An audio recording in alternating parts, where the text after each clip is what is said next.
President Donald Trump was sworn in for a second non-consecutive term this week, and soon after he issued more than 24 executive orders. After taking the oath of office, Trump delivered his second speech at the Capitol, which was filled with inflammatory rhetoric and falsehoods. He went on to sign a barrage of executive orders in front of an arena of cheering supporters. Several of those orders seemed tailor-made to excite his supporters, but in addition to the symbolism, many have real foreign policy implications. Some will have an immediate impact, including orders that withdrew the U.S. from the Paris Climate Agreement and the World Health Organization. Others foreshadow more substantive foreign policy changes that Trump had promised, including reassessments of several trade relationships and a pause in U.S. foreign development assistance for 90 days. Several orders, like the pardoning of those involved in Capitol Hill insurrection and a delay in the enforcement of a federal law banning TikTok, raise significant concerns about how Trump may degrade the rule of law during his second term.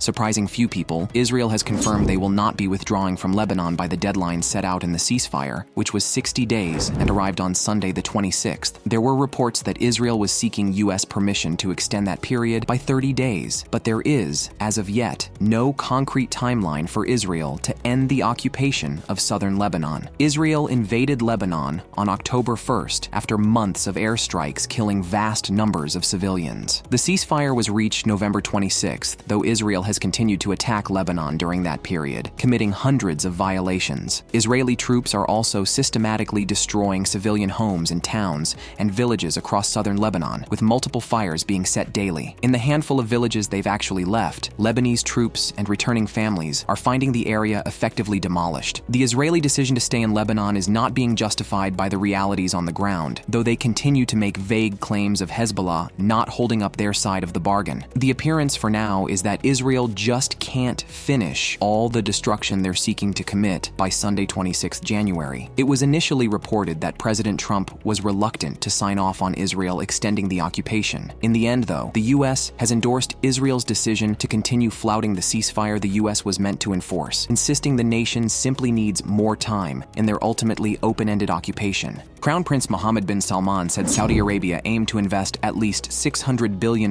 in the U.S. over the next 4 years, as the kingdom sought to deepen ties with its most important Western ally after the return of Donald Trump to the White House. Trump has said that he would consider making Saudi Arabia his first foreign trip as president again if Riyadh agreed to buy $500 billion worth of American products, as he claimed the kingdom did in his first stint in power. Trump maintained close ties with Saudi Arabia during his first term, while the kingdom's sovereign wealth fund invested billions of dollars in companies run by Trump's son-in-law, Jared Kushner. Trump also said that he expected Saudi Arabia to eventually normalize ties with Israel and join the Abraham Accords, an initiative during his first term that normalized relations between Israel and several Arab states. The Saudi monarchy has a long history of investing its oil wealth in U.S. stock markets, real estate, and corporations. During the 2008 global economic crisis, it was Saudi that bailed out the U.S. What is becoming clear is the murder of Jamal Khashoggi, and human rights are now secondary when the kingdom throws its money at the U.S.